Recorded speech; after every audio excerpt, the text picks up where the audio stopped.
Hello guys, welcome to DC teachers academy. आज इस video में हम चर्चा करने वाले हैं सीटेट बाल विकास के 30 इम्पॉर्टेंट क्वेश्चंस के बारे में।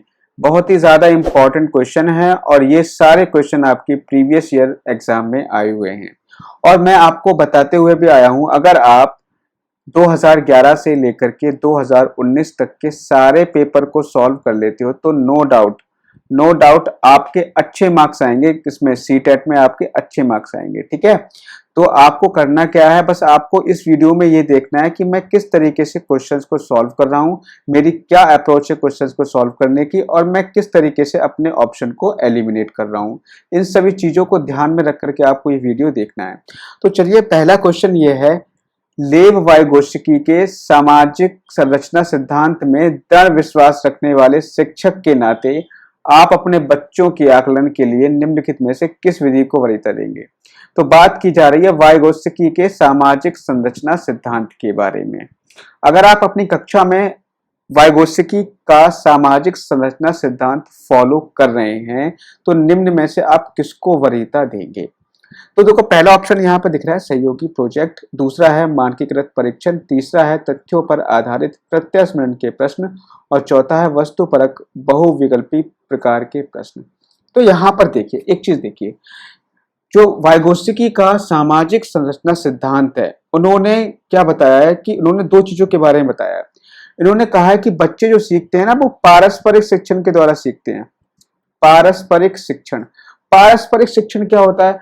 पारस्परिक शिक्षण में क्या होता है, कई सारे बच्चे जो होते हैं आपस में सहयोग के द्वारा सीखते हैं। मतलब उनको एक प्रोजेक्ट दे दिया जाता है और उस प्रोजेक्ट में उनका शिक्षक क्या करता है, उनकी हेल्प करता है। तो सहयोगी प्रोजेक्ट को इन्होंने ज्यादा बल दिया है। तो ऑप्शन नंबर ए यहाँ पर क्या हो जाएगा, करेक्ट हो जाएगा। ठीक है, अगर आप वाइगोत्स्की का सामाजिक संरचना सिद्धांत पढ़ेंगे तो आपको ये चीज मिल जाएगी।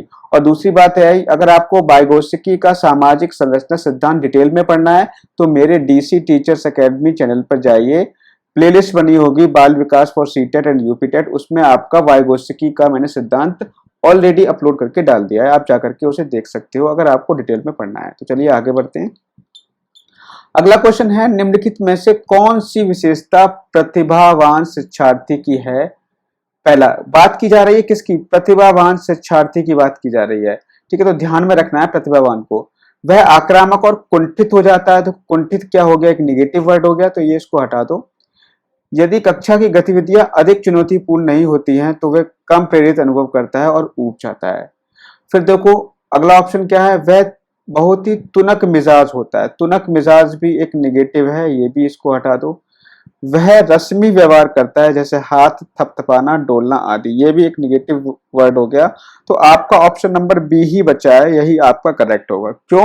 क्योंकि जो प्रतिभावान विद्यार्थी होते हैं वो क्या करते हैं, कक्षा में अधिक चुनौतीपूर्ण गतिविधियों को एक्सेप्ट करते हैं। उनके सामने जो कक्षा होनी चाहिए उसमें कई सारी गतिविधियां, कई सारी चुनौतीपूर्ण गतिविधियां होनी चाहिए, तभी वो उस चीज को मतलब एक्सेप्ट करेंगे, तभी वहां पर उनके अंदर एक्साइटमेंट आएगा। ठीक है, अच्छा, आपने देखा भी होगा कक्षा में अगर किसी बच्चे को आता होगा ना तो वो बहुत ज्यादा एक्साइटमेंट में रहता है और उसको चीज आती है और आप कुछ आती हुई चीज क्लास में पढ़ा रहे हो उसको, तो उसका मन नहीं लगता पढ़ने में। ठीक है, तो ऑप्शन नंबर बी यहाँ पे करेक्ट हो जाएगा। आगे बढ़ते हैं।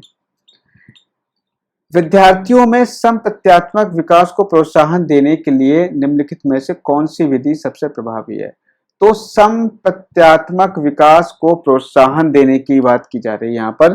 तो इसमें सबसे प्रभावी विधि कौन सी होगी, इसके बारे में बात पूछ रहे हैं। तो यहाँ पर पहला पढ़ते हैं। देखिए, पहला ऑप्शन है, पुराने प्रत्ययों से किसी संदर्भ के बिना नए प्रत्ययों को अपने आप समझ जाना चाहिए। याद करने के लिए कहकर, याद करने के लिए कहकर, तो भाई ये तो आपको नेगेटिव हो गया, इसको हटा ही दो। विद्यार्थियों को बहुत से उदाहरण देना और उन्हें तर्क शक्ति का उपयोग करने के लिए प्रोत्साहित करना। फिर है, जब तक विद्यार्थियों में वांछित संप्रत्यात्मक परिवर्तन ना हो तब तक दंड का उपयोग करना। दंड का उपयोग करना तो नेगेटिव होता है, तो ये दो ऑप्शन हमारे रिमूव हो गए। ठीक है, अब बात की जा रही है संप्रत्यात्मक विकास। संप्रत्यात्मक विकास कब आएगा?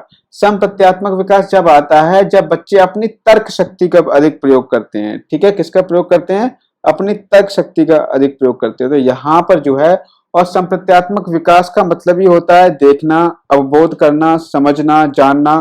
तो यहाँ पर क्या होगा, तर्क शक्ति का प्रयोग करने वाला ऑप्शन यहाँ पे करेक्ट हो जाएगा। आगे बढ़ जाते हैं।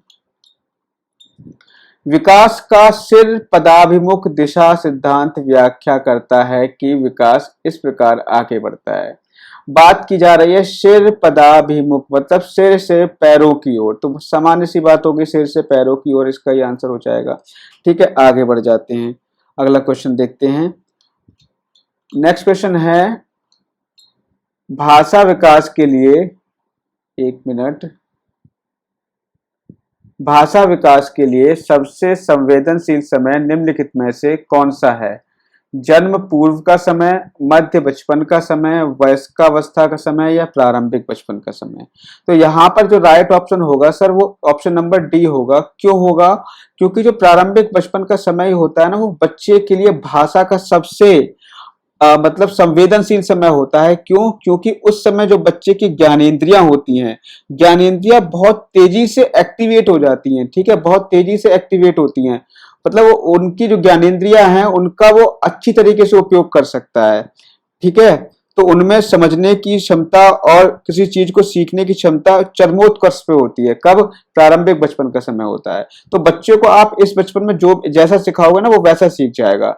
ठीक है, तो यहाँ पर हमें ध्यान रखना चाहिए, भाषा विकास के लिए प्रारंभिक बचपन का समय जो होता है वो सबसे बेस्ट माना जाता है। आगे देखते हैं। एक 6 वर्ष की लड़की खेल कूद में असाधारण योग्यता का प्रदर्शन करती है। उसके माता पिता दोनों ही क्या हैं? खिलाड़ी हैं। उसे नित्य प्रशिक्षण प्राप्त करने को भेजते हैं और सप्ताहांत में उसे प्रशिक्षण देते हैं। बहुत संभव है कि उसकी क्षमताएं निम्नलिखित दोनों के बीच परस्पर प्रतिक्रिया का परिणाम होंगी। बताइए। तो मैंने आपको क्या बताया? मैंने कहा है कि अगर आपको ऑप्शन में, ये मैं आपको कई बार बता चुका हूं, अगर आपको ऑप्शन में अनुवांशिक और वातावरण मिल जाए दोनों एक साथ, तो नो डाउट आप उसका आंसर वही लगा देना, अनुवांशिक और वातावरण। ठीक है, और यहाँ को इस पर समझ भी लेते हैं कि क्या इसका कैसे हुआ अनुवांशिक और वातावरण। यहाँ बात करी जा रही है 6 वर्ष की लड़की खेल कूद में असाधारण योग्यता प्रदर्शित करती है, लेकिन उसके माता पिता दोनों खिलाड़ी हैं। उसे नित्य प्रशिक्षण प्राप्त करने को भेजते हैं और सप्ताहांत में उसे प्रशिक्षण देते हैं। बहुत संभव है कि उसकी क्षमताएं निम्नलिखित दोनों के परस्पर प्रतिक्रिया का परिणाम होंगे। अब देखो यहाँ पर क्या चीज है, उसके माता पिता खिलाड़ी हैं, उसके माता पिता क्या हैं? खिलाड़ी हैं। ठीक है, खिलाड़ी हैं, तो खिलाड़ी क्या, जो खिलाड़ी इसके माता पिता बने हैं, क्या वो आनुवांशिक रूप से बने हैं? नहीं। वो किससे बने हैं सर? वो आपके बने हैं प्रशिक्षण द्वारा, प्रशिक्षण द्वारा वो खिलाड़ी बने हैं। ठीक है, अब यहाँ पर क्या बात आ रही है, यहाँ पर ये लड़की को कहाँ भेज रहे हैं? प्रशिक्षण लेने के लिए भेज रहे हैं। तो इसका मतलब यह है कि इस पर किसका प्रभाव पड़ रहा है? पर्यावरण का प्रभाव पड़ रहा है। दूसरी चीज क्या है कि वो अपनी लड़की को क्या बनाना चाहते हैं? अपनी लड़की को खिलाड़ी बनाना चाहते हैं। ठीक है, जब खिलाड़ी बनाना चाहेंगे तो उसमें होगा क्या? उसमें यह होगा कि उनकी जो बॉडी होगी, उनका जो बॉडी स्ट्रक्चर होगा, उसका कुछ इफेक्ट लड़की की बॉडी स्ट्रक्चर पे गया होगा। तो यहाँ पर जो दोनों चीजें काम आएंगी, आनुवांशिकता और वातावरण, यहाँ पर दोनों चीजें क्या आती हैं? काम आती हैं। आगे हम बढ़ जाते हैं, अगला क्वेश्चन देखते हैं। लेव वाइगोत्स्की के अनुसार संज्ञानात्मक विकास का मूल कारण क्या है? बताइए। संज्ञानात्मक विकास का मूल कारण क्या है? बताओ। संतुलन, सामाजिक अन्योन्य क्रिया, मानसिक प्रारूपों का समायोजन, और फिर है उद्दीपक अनुक्रिया युग्मन। बताइए। संतुलन, सामाजिक अन्योन्य क्रिया, मानसिक प्रारूपों का समायोजन या उद्दीपक अनुक्रिया युग्मन। तो यहाँ पर देखो, वाइगोत्स्की ने जो संज्ञानात्मक विकास का मूल कारण जो बताया है, वो उन्होंने दो चीजें यहाँ पर बताई थी। एक चीज तो ये बताई थी कि बच्चा जो होता है ना, बच्चा दो प्रकार से सीखता है। किसी भी भाषा को वो क्या करता है? दो प्रकार से सीखता है। पहला, एक तो होती है उसकी निजी भाषा। क्या होती है? निजी भाषा। वो क्या करता है?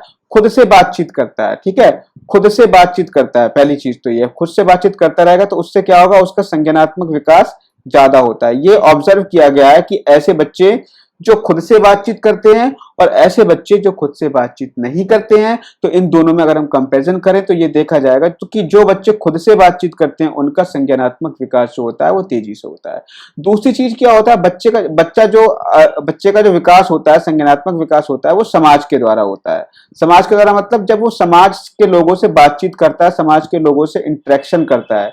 एक चीज तो क्या हुई कि वो खुद से बातचीत कर रहा है, एक क्या हुआ कि समाज के लोगों से अगर वो इंटरेक्शन कर रहा है, तो यहां पर क्या होगा? उसका संज्ञानात्मक विकास होगा। तो संज्ञानात्मक विकास का मूल कारण क्या है यहाँ पर हमारा? सामाजिक अनोन्य क्रिया, मतलब समाज से अंतःक्रिया करना। तो ऑप्शन नंबर बी यहाँ पर सही होगा। अगला क्वेश्चन है, किसी बच्चे का दिया गया विशिष्ट उत्तर कोलबर्ग के नैतिक तर्क के सोपानों की विषय वस्तु के किस सोपान के अंतर्गत आएगा? यदि आप ईमानदार हैं तो आपके माता पिता आप पर गर्व करेंगे, इसीलिए आपको ईमानदार रहना चाहिए। तो कोलबर्ग के नैतिक विकास का सिद्धांत अगर आपने नहीं पढ़ा है तो मेरे चैनल पर जाइए, प्लेलिस्ट बनी हुई है बाल विकास फॉर सीटेट और यूपीटेट के नाम से, वहां पर आप जाकर के कोलबर्ग के नैतिक विकास के सिद्धांत को पढ़ लीजिए। उसमें बताया गया है कि कोलबर्ग ने नैतिक विकास की अवस्थाओं को 3 भागों में बांटा था। कौन कौन सी अवस्थाएं थी? प्राक रूढ़िगत स्तर और रूढ़िगत स्तर, फिर थी उत्तर रूढ़िगत स्तर। ये 3 अवस्थाओं में उसने बांटा था। तो उसकी जो रूढ़िगत स्तर वाली अवस्था थी उसने उसको 2 भागों में बांटा है। रूढ़िगत स्तर वाली अवस्था को कौन कौन से भाग हैं? वो भाग हैं आपके अच्छा बच्चा बनने या अच्छा बच्ची बनने की ओर उन्मुखता। कहने का मतलब यह है अच्छा लड़का अच्छा लड़की बनने की ओर उन्मुखता। दूसरा भाग जो उन्होंने बताया है वो कानून व व्यवस्था बनने की उन्मुखता। अब आप मुझे बताओ कि अगर आप ईमानदार हो, आपसे कोई कह रहा है कि आप ईमानदार हैं, तो आपके माता पिता आप पर गर्व करेंगे, इसलिए आपको ईमानदार रहना चाहिए। ये अगर आप 10 से 13 वर्ष के बच्चे से ऐसा प्रश्न पूछे तो वो ये क्या कहेगा? वो ऐसा क्यों करेगा? वो इसलिए करेगा क्योंकि उसको जो है समाज में एक अच्छा लड़का कहलाना है, अच्छा लड़का या अच्छी लड़की कहलाना है, ठीक है। क्योंकि अगर आप अपने पिताजी का कहना मानोगे, आपके पिताजी जो जैसे कार्य आपको करने को कहें वैसा कार्य आप करोगे, तो आप समाज आपको क्या कहेगा? आपको अच्छा लड़का कहेगा, अच्छा लड़की कहेगा, आपकी तारीफ करेगा। तो यहां पर आपका ऑप्शन नंबर सी या करेक्ट हो जाएगा, ठीक है। आगे बढ़ते हैं। लेव वाइगोत्स्की के अनुसार अधिगम है एक अनुबंधित गतिविधि, एक सामाजिक गतिविधि, एक व्यक्तिगत गतिविधि, एक निष्क्रिय गतिविधि। तो मैंने बताया है कि जो वाइगोत्स्की है उन्होंने सामाजिकता पर अधिक जो है बल दिया है, तो सामाजिक गतिविधि होगी, ऑब्वियस सी बात है। आप आगे बढ़ जाइए। अगला क्वेश्चन है, जीन पियाजे के अनुसार प्रारूप स्कीमा निर्माण वर्तमान योजनाओं के अनुरूप बनाने हेतु नवीन जानकारी में संशोधन और नवीन जानकारी के आधार पर पुरानी योजनाओं में संशोधन के परिणाम के रूप में घटित होता है। इन 2 प्रक्रियाओं को जानना चाहता है। देखो, बात की जा रही है स्कीमा के बारे में। स्कीमा का निर्माण कैसे होता है? सबसे पहले हम जान लें कि स्कीमा होता क्या है, ठीक है। स्कीमा हम जान लेते हैं कि कैसे क्या होता है। स्कीमा बेसिकली हम कह सकते हैं किसको? नॉलेज को हम कह सकते हैं स्कीमा। नॉलेज या हम ज्ञान को क्या कह सकते हैं? स्कीमा कह सकते हैं, ठीक है। ऐसा ज्ञान जिसके द्वारा आप क्या कर सको? सामान्यीकरण कर सको, सामान्यीकरण कर सको। अब देखो, सामान्यीकरण का मतलब क्या होता है? सामान्यीकरण का मतलब ये होता है कि जैसे मान लीजिए आपने पीछे अपने पिछले वर्षों में अपने कभी पूर्व में कोई भी समस्या आपके सामने आई होगी, ठीक है। कोई भी समस्या आपके सामने आई होगी और वर्तमान में मान लीजिए कोई समस्या आपके सामने आती है, तो आप क्या करोगे? आप ये देखोगे कि जो पहले मेरे जीवन में जो समस्या आई थी उसको मैंने कैसे सॉल्व किया था,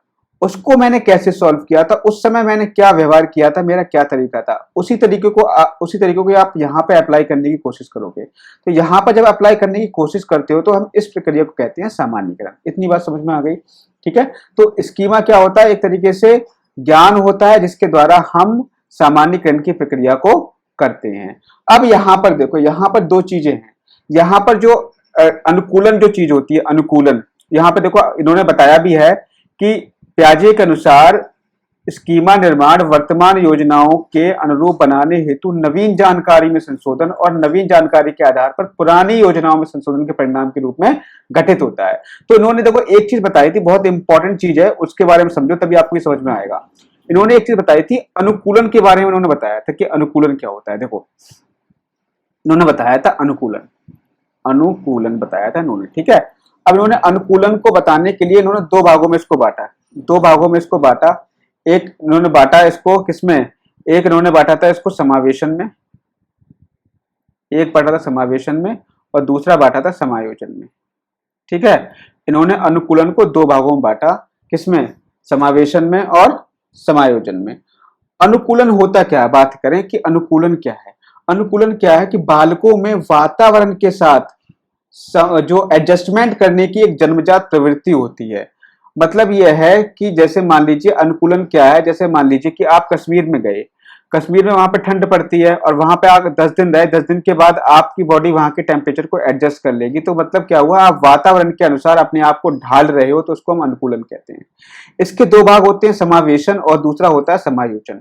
अब देखो यहाँ पे हम बात करेंगे समावेशन की, ठीक है, समावेशन की बात करेंगे, जिसको हम आत्मसातकरण भी कहते हैं। क्या कहते हैं सर? आत्मसातकरण या एसिमिलेशन जिसको हम कहते हैं। अब ये क्या चीज होती है आत्मसातकरण या फिर समावेशन, क्या चीज होती है?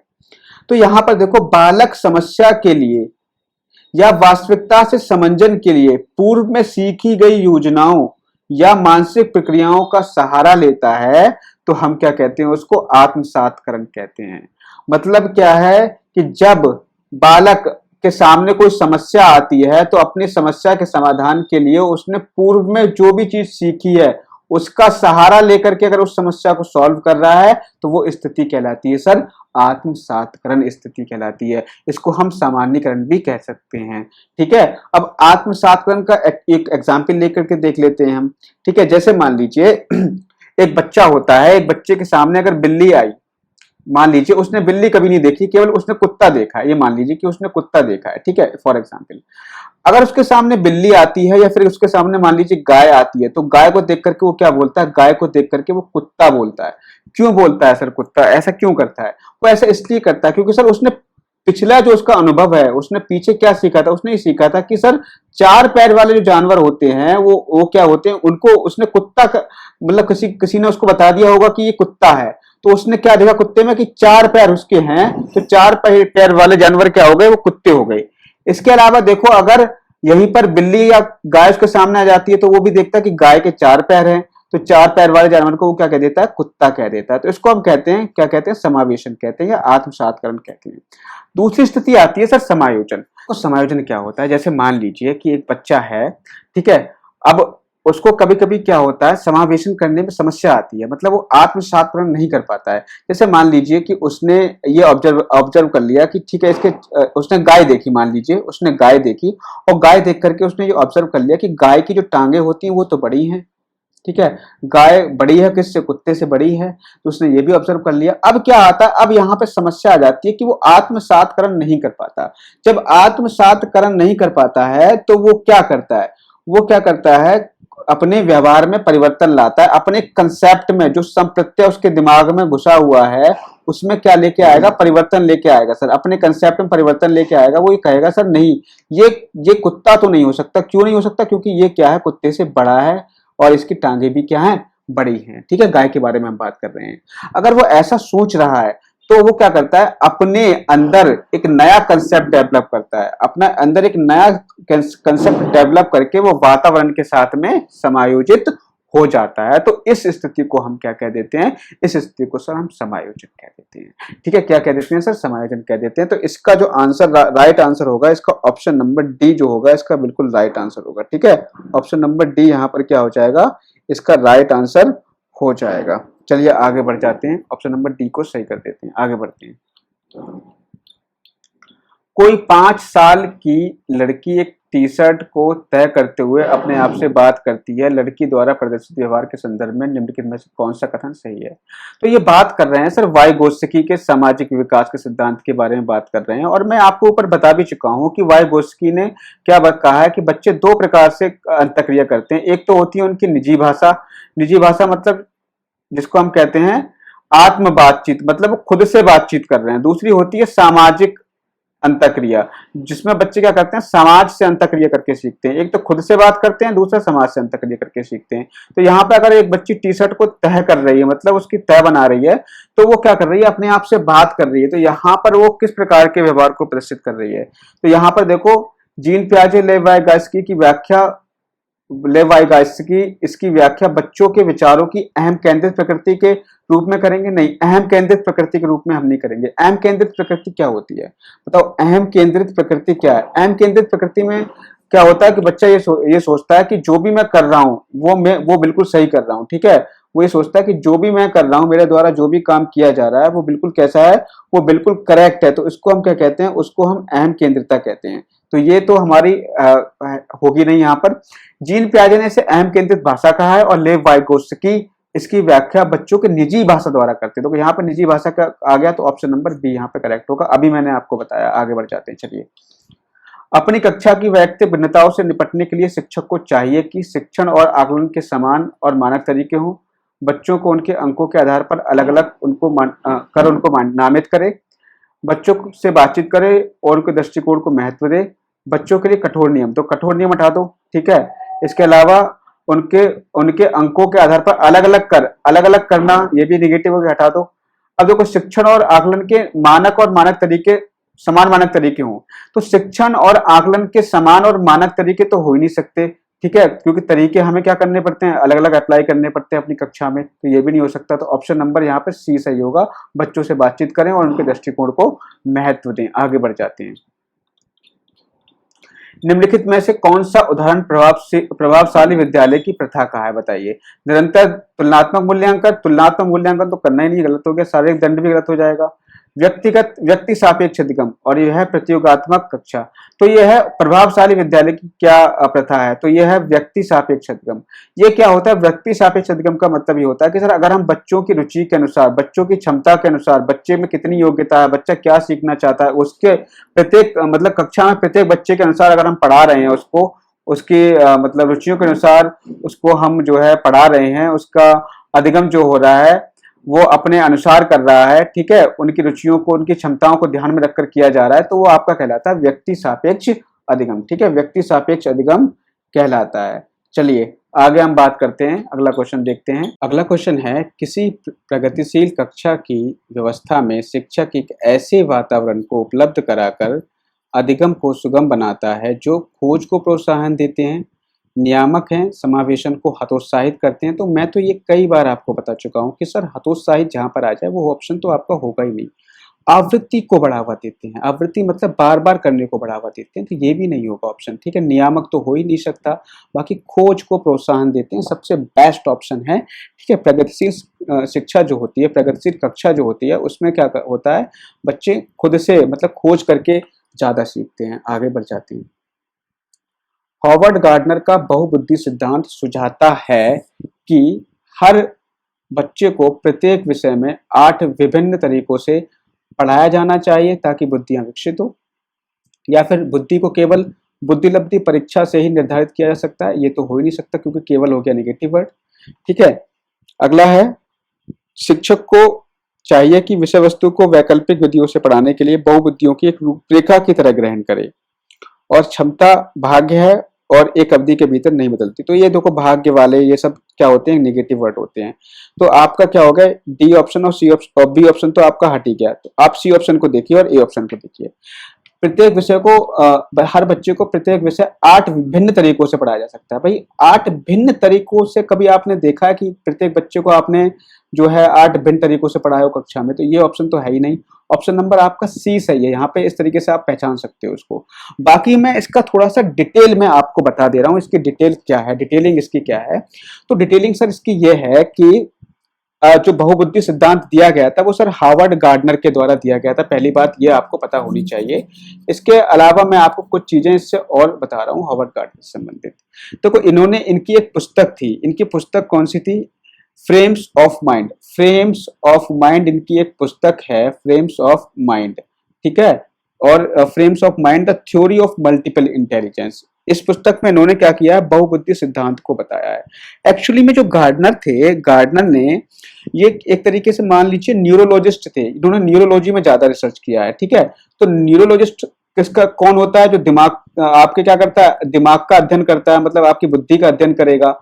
तो इन्होंने ये बताया कि जब किसी व्यक्ति का एक्सीडेंट होता है तो आपने देखा होगा कि उसका कुछ हिस्सा काम करना बंद कर देता है दिमाग का, और कुछ हिस्सा उसका एक्टिवेट रहता है। तो इसी के आधार पर इन्होंने ये कहा कि एक व्यक्ति के मस्तिष्क में जो है 1 से ज्यादा बुद्धि होती है। तो 1 से ज्यादा बुद्धि होती है, तो उन्होंने कितनी बुद्धि बताई थी सर? तो उन्होंने 7 प्रकार की सर बुद्धि बताई थी। कितने प्रकार की बताई थी? 7 प्रकार की बुद्धि बताई थी। 1 से ज्यादा बुद्धि होने के कारण उन्होंने इसको क्या कह दिया सर? बहुबुद्धि सिद्धांत उन्होंने इसको कह दिया, ठीक है। अब वो 7 प्रकार की बुद्धि इन्होंने बताई थी, लेकिन इन्होंने बाद में थोड़ा सा और रिसर्च किया और बाद में इन्होंने क्या किया, उसमें 2 बुद्धियां और जोड़ दी। क्या जोड़ दी? 2 बुद्धियां इन्होंने बाद में और जोड़ दी थी। प्रकृतिवादी बुद्धि और अस्तित्ववादी बुद्धि इन्होंने और जोड़ दी थी। अगर आपको इसको डिटेल में पढ़ना है तो मेरा एक वीडियो पड़ा हुआ है हॉवर्ड गार्डनर का सिद्धांत, यूट्यूब चैनल पे आप जाकर के वहां पर देख सकते हो। ठीक है, ये आप जाकर के वहां पे देख सकते हो। चलिए हम देखते हैं यहाँ पर। अब यहाँ पर देखो पहला ऑप्शन क्या है कि हर ये तो मैंने बता ही दिया था, इसका ऑप्शन नंबर क्या होगा, सी होगा कि इसके बहुबुद्धि सिद्धांत के अनुसार जितनी बुद्धियां होती हैं तो शिक्षक को चाहिए कि विषय वस्तु को वैकल्पिक विधियों से पढ़ाने के लिए बहुबुद्धियों को एक रूपरेखा की तरह ग्रहण करे। मतलब यह है कि अगर जैसे मान लीजिए ये जो सिद्धांत तो है ना हॉवर्ड गार्डनर का, ये क्या कहता है, ये कहता है कि अगर कोई बच्चा कक्षा में कोई बच्चा अगर पढ़ने में सही नहीं है तो आप ये नहीं कह सकते कि वो इस मतलब दुनिया में कुछ नहीं कर सकता, कि वो बेकार है, बिल्कुल तुम कुछ कर ही नहीं सकता वो लाइफ में। हो सकता है कि उसकी जो है पढ़ने की क्षमता, पढ़ने वाली बुद्धि उसकी कम हो, आंखिक बुद्धि कम हो, भाषाई बुद्धि कम हो सकता है उसकी शारीरिक बुद्धि ज्यादा हो।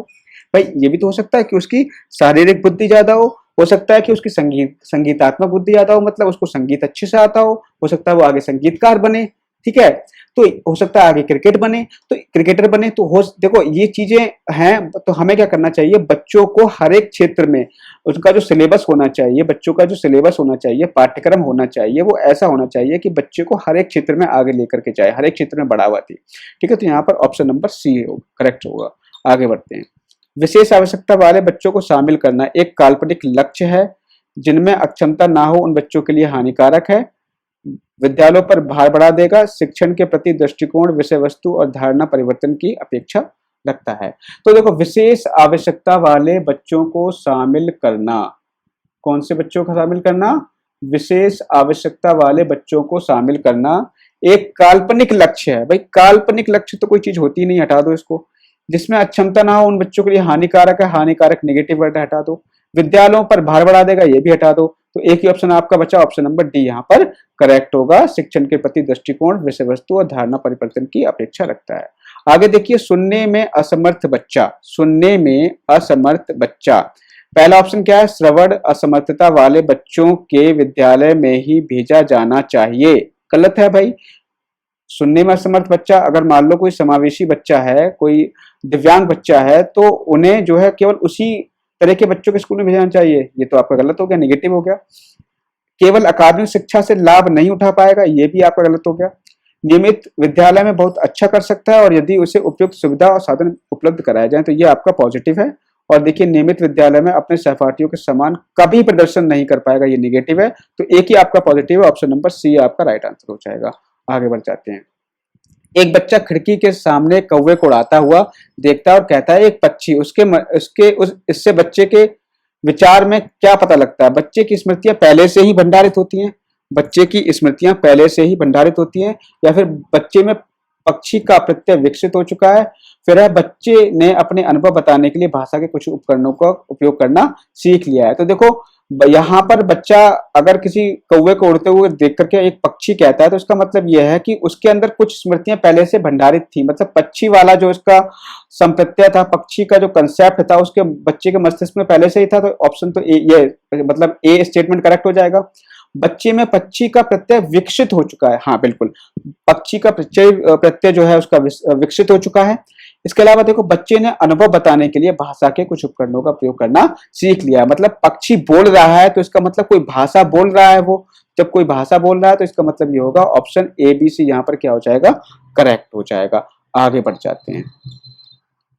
अगला देखिए, विविध प्रकार की सामाजिक, आर्थिक और सांस्कृतिक पृष्ठभूमि के बच्चों से युक्त कक्षा सभी विद्यार्थियों के अधिगम अनुभवों को बढ़ाती है। बताओ, विविध प्रकार की सामाजिक, आर्थिक, सांस्कृतिक पृष्ठभूमि के बच्चों से युक्त कक्षा सभी विद्यार्थियों के अधिगम अनुभवों को बढ़ाती है।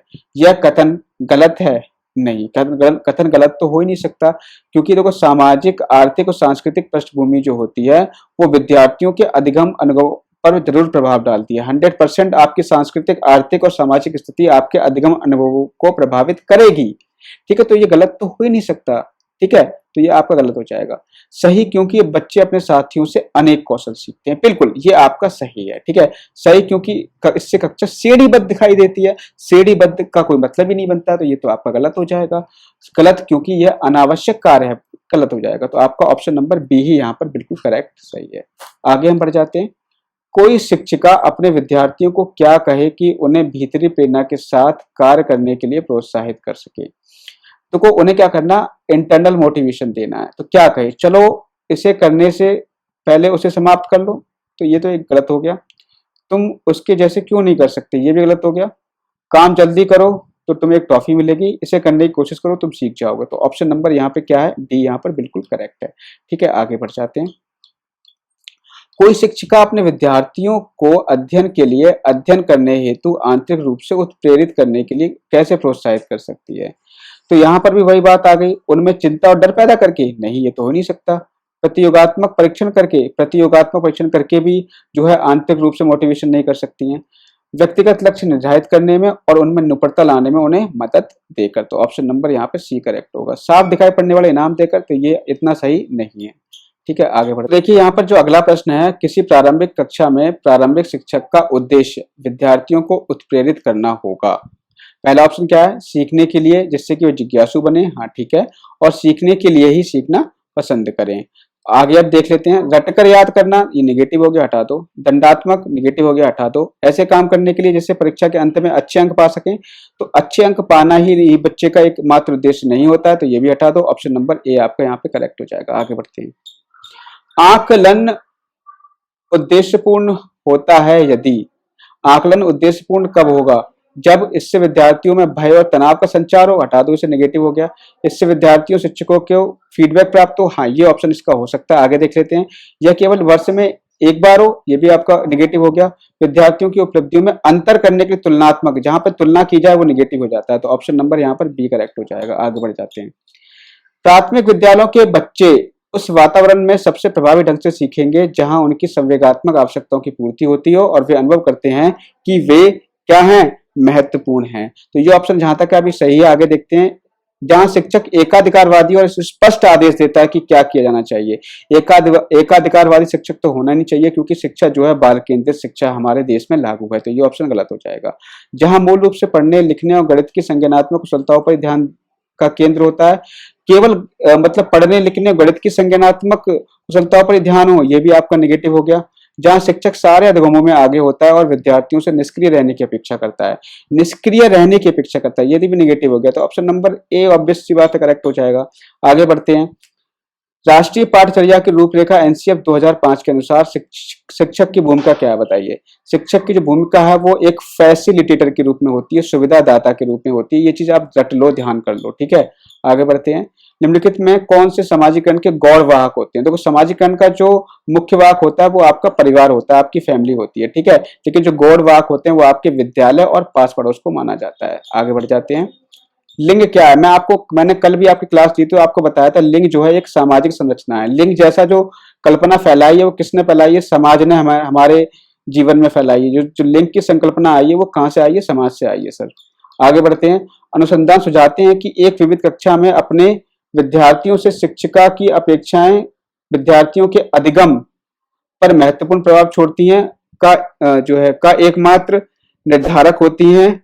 इसके अलावा के साथ संबंधित नहीं मानी जाए चाहिए, निगेटिव हो गया। कोई प्रभाव नहीं छोड़ती, निगेटिव हो गया। एकमात्र भी क्या हो गया, निगेटिव हो गया। तो ऑप्शन नंबर यहाँ पर ए करेक्ट होगा। तो क्वेश्चन नंबर 30 ये है, बच्चों के बारे में निम्नलिखित कथनों में से कौन सा सही है। तो यहाँ पे देखिए, बच्चे जानकारी के निष्क्रिय प्राप्त करता है, ये हटा दो, गलत हो गया। बच्चे समस्या समाधान करता है, हाँ ये सही है। बच्चे वैज्ञानिक शोध करता है, ये भी सही है। बच्चे पर्यावरण के सक्रिय अन्वेषक हैं, ये भी आपका सही है। तो ऑप्शन नंबर यहाँ पर बी करेक्ट हो जाएगा, बी सी डी। तो आई होप कि ये वीडियो आपको अच्छा लगा होगा। अच्छा लगा है वीडियो तो चैनल को लाइक और सब्सक्राइब जरूर करिएगा और शेयर करते रहिए इस वीडियो को। मिलते हैं आपसे नेक्स्ट वीडियो में फिर से 30 क्वेश्चंस के साथ। Thank you, have a nice day.